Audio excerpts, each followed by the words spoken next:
shouldn't see is like everyone's work is like exactly the same, your explanations are exactly the same in your group, etc. You should be putting things into your own words when that's appropriate.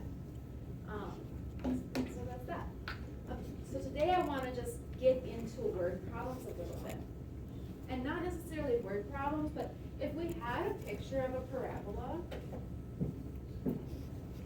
and it applied to the real world, could we identify like what's important about that parabola and why? Like what does it mean in a context?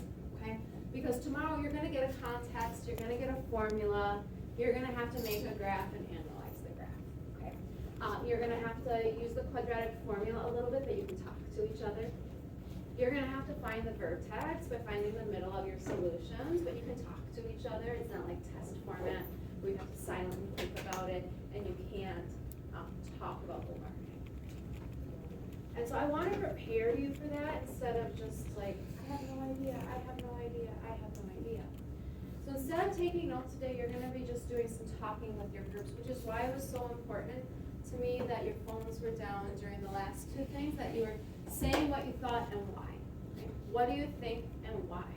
And so if your phone is still on your desk, I need you to put it away completely. If it's in your hands, I need you to put it away completely. We're going to practice being a productive member of our groups today. We are going to practice talking to people. If we don't know the people in our group, we're going to just take some risks and practice that. Right? You never know. You might get along really well with some of the people that you're sitting by. And even if they're not typically people that you would talk to, right? And so, what are some real things in life that might take a parabolic path? Meaning, they might make some of, I thought I could draw. They might make some of these shapes in real life. Anybody? What are some things that might make those shapes? A rainbow, for sure. Maybe a rainbow. And you think about the way you see it, sometimes you only see like half a rainbow, and it does look like half a parabola, right? Sometimes you see the full rainbow from end to end, and it looks like a giant parabola in the sky. What else might you see taking a parabolic path? What about things that move?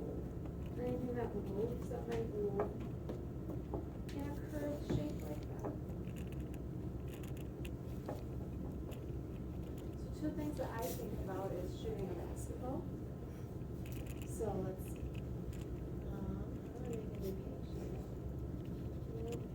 I don't usually use the home screen, it's sort of like page. And shooting a golf ball. So if I think about a person, I'm a really good artist. If you say you are enough, then you are. Here's a person. They're playing basketball. It looks like a baseball. That's basketball.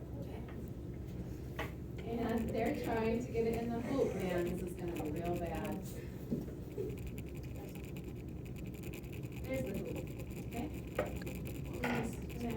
Here's the basketball. Were you imagining this is happening? All right, they shoot the basketball. Here. It curves up. And before it goes into the basket, it reaches a maximum and then it goes down. What do we call that point that's the maximum?